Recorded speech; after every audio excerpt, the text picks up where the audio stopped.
How y'all doing, beautiful people? Sakpase bazmoyo. So, before I even get into this video, I just want y'all to know it is really cold over here for me. Like, it's really cold. Like, I lather myself in shea butter every single day. It's freezing for me. Go ahead and check this out. I am not used to this North life at all. What is ice doing on my car in April? All right, so enough about the weather here. So, this happened 2 days ago. This event that happened really stood out to me, and it really upset me. And now I feel like I'm getting into the meat and potatoes of things.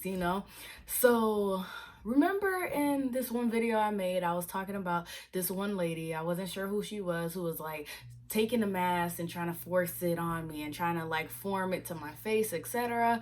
Okay, so that same lady, I'm guessing she's a director or something. While I'm on the floor giving meds, she comes up to me and she's like, because I'm wearing my respirator, she's like, come here, I need to talk to you. And I was like, all right, cool. She goes, listen, I can't have you wearing that thing for this long. And I was like, okay.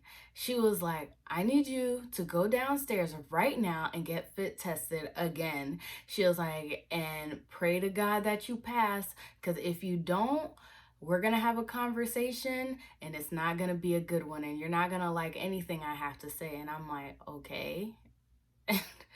So then I was like, so what about my patients? Like, I'm still giving meds. Do I give it to another nurse? Or she was like, oh, it's going to be a few minutes. Don't worry. To mind you, I was already behind that morning. It was just a lot going on that day. And I feel like her doing that just threw me all the way off. So then I was like, okay, like I already know I'm going to fail the fit test because we tried on my very first day. But I was like, all right, whatever. So I went and got fit tested again, put on the large mask, still was too big, nothing changed, put on the size small, and it was too small for my face. It was literally like slipping off of my face. And then she still tried to fit test me in it, even though it was too small for me. And then I was like, I can taste whatever you're spraying in the back of my throat. So I failed the fit test again. So then I go to tell her like, hey, look, I failed again. What we about to do? And she wasn't in her office, so someone had to give her the message. So it was kind of like a big communication thing, like just going back and forth, back and forth, back and forth. So I go back to the floor, finish giving meds, and they're like, oh yeah, she's on the phone for you, she wants to talk to you. And I'm like, yeah. She was like, she's like, someone else calls for her saying that they're going to send me a box of universal mask and that it should fit me and you don't need to get fit tested to wear this mask. I'm like, that doesn't make any sense. Like, how can you know that you're truly protected if you never do the fit testing in a specific mask? So then I was like, all right, whatever. So then they send up the box and I text the recruiter. I'm like, hey, this is what's going on. Well, I called her after I got fit tested. I'm like, look, they pulled me from the floor, told me I need to get fit tested. I think they're about to terminate my contract. And I was like, I failed the fit testing again. This is what's been going on. And then she goes, and then I was like, I just wanted to let you know. I'll let you know what she says. And then I text her and I'm like, yeah, I failed again. And all she was saying to me was, that sucks. That sucks. I was like, I already paid for 2 months of housing here. And she was like, that sucks. That sucks. They could terminate you. They could end the contract. She was like, I never knew you failed fit tests before in the past.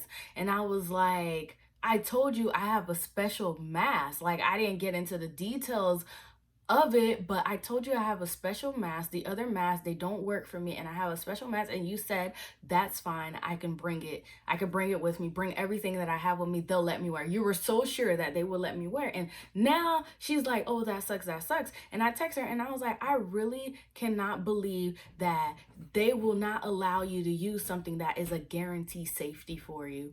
So then I send her that, and she doesn't even text me back.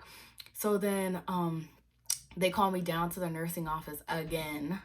To mind you, I'm walking back and forth through the hospital at this point, going between patient care and then to go handle this business. And then the lady, she's like walking down the hall so angry and stuff like that. I guess she didn't believe me.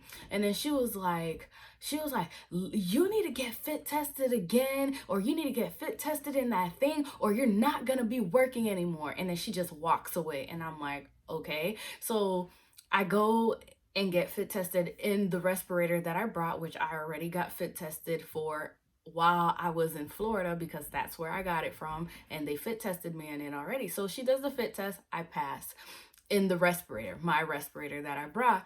And then so then they let her know. They like, look, she passed. She passed the fit test in the respirator. And then she calls me on the phone because I go back up to the unit. She's like, so what's the issue? Why do you keep failing these tests? I was like, to be honest, I can taste it in the back of my throat. Like, I'm not gonna sit here and lie to satisfy whatever desire it is that you have. I don't understand what this lady was going through. I'm not sure if she had the attitude like, oh, who do this nurse think she is, come in here from out of state with her own mask? Like, because that really wasn't the point. Like, if you have something that's going to work for me and guarantee my safety, I am all here for it. But if you're gonna try to throw me under the bus, try to make me say that it works when it doesn't, I'm not gonna do that for you. I'm so sorry, because right now at this point, the priority and what comes first for me is safety. So I was so sure she was gonna fire me. I was like, you know what? It's my last day. She's gonna fire me. And then when they're like, oh, they brought up the universal mask, they're like, you don't need to get fit tested in it. I was like, I'm still going to get fit tested in this. I don't care what you guys say. And I was like, because I need to make sure that I'm safe. And I text the recruiter that to let her know. And if they were gonna make it a big deal or be like, oh, you can't wear the respirator, you can't do this, you can't do that, I was gonna be like, all right, I really do want to help you guys, and I know you guys need the help. I know you guys have a shortage, but I'm here to help you guys. But if this is the case where you guys are trying to compromise my safety, I am out. So then I go back up to the unit, going back and forth with this lady on the phone. She says, and now in my second week, I already worked like what, 3 shifts. She goes, oh yeah, there's a hospital policy that you can't bring a mask from outside the hospital into the hospital. She's like, that's a policy. I'm like, why didn't you tell me this on the very first day when I showed you the mask and I explained to you I failed the fit test on the first day? Whew, child, the ghetto.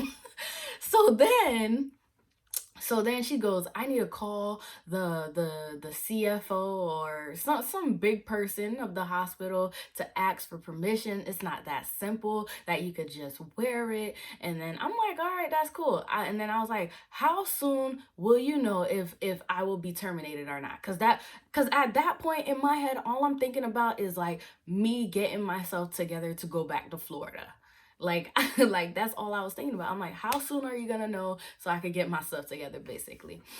So then she calls me. She's like, okay, the only way we can make this work is if you agree to keep your respirator here at the hospital. You can't take it home with you. You can't go back and forth with it. And then she says, and you gotta promise to clean it in between patients and wear a mask over it, which is what I was already doing. And then she was like, but you're doing that anyways, so that's fine with me. She was like, you just have to promise you're not gonna take it back and forth. My thoughts on that is, how am I gonna come with my property and I have to leave my property? and it's not, and you want me to leave it somewhere it's not even secure. It's not like I'm locking it away. It's just laying there in the break room. Like, I can't do that for you. Like, I'm so sorry. That's just my thoughts on that. And I don't know if this lady was just trying to get under my skin from day one when she was touching my face with that mask, trying to fit the mask on me. Like, I really don't know what it was. So then I was like, all right, cool, fine. If that's what it has to be, fine. And then so she came up to me again yesterday, which was the day after that whole thing happened. And to mind you, after that day, I was like mentally and physically exhausted. I was like, man, like, I was like, dang, I had a really tough day today, like really tough. So um yesterday she walks up to me and she has her N95 on, and then she comes up to me, she pulls up the mask doing like this, her N95, she pulls it down, she's touching all over it, and I'm just looking at her like, sis, you good? Like, what you got going on? And she was like, oh, I'm sorry, I have the regular N95 on and it's driving me crazy. And in my head, I was looking like, that ain't got nothing to do with me, to be honest. So that's kind of what happened. I thought they were gonna send me home, and if they were going to go into a direction where it was going to compromise my safety, I was about to be out. I was like, yo, my stuff is already packed. I haven't even really unpacked. I'll just throw my stuff in my car and head right back to Florida to where it's nice and warm for me. But I mean, that moment had me thinking, like, really about, I was like, I really want to do this though. I really want to help. I know you guys need help. And I was just like, but at the end of the day, if it's going down to compromising my safety, then even if you guys told me to stay under the conditions where I wasn't going to have proper PPE, I would have made the decision to leave myself. So that's kind of what happened. And then yesterday I went back again, and I had a rough team, but which I've been had the rough team since that day. But I was like, you know what? I don't want to just neglect the situation. I wanted to take it full on. Like, so I have my same team. I didn't mind. And I had a better day, but that's because I mentally I said today has no choice but to be a better day. So I went in with that mindset, and I had a pretty good day. I made the best out of the situation. So that's what happened, beautiful people. I just wanted to share my story with y'all. It's getting real.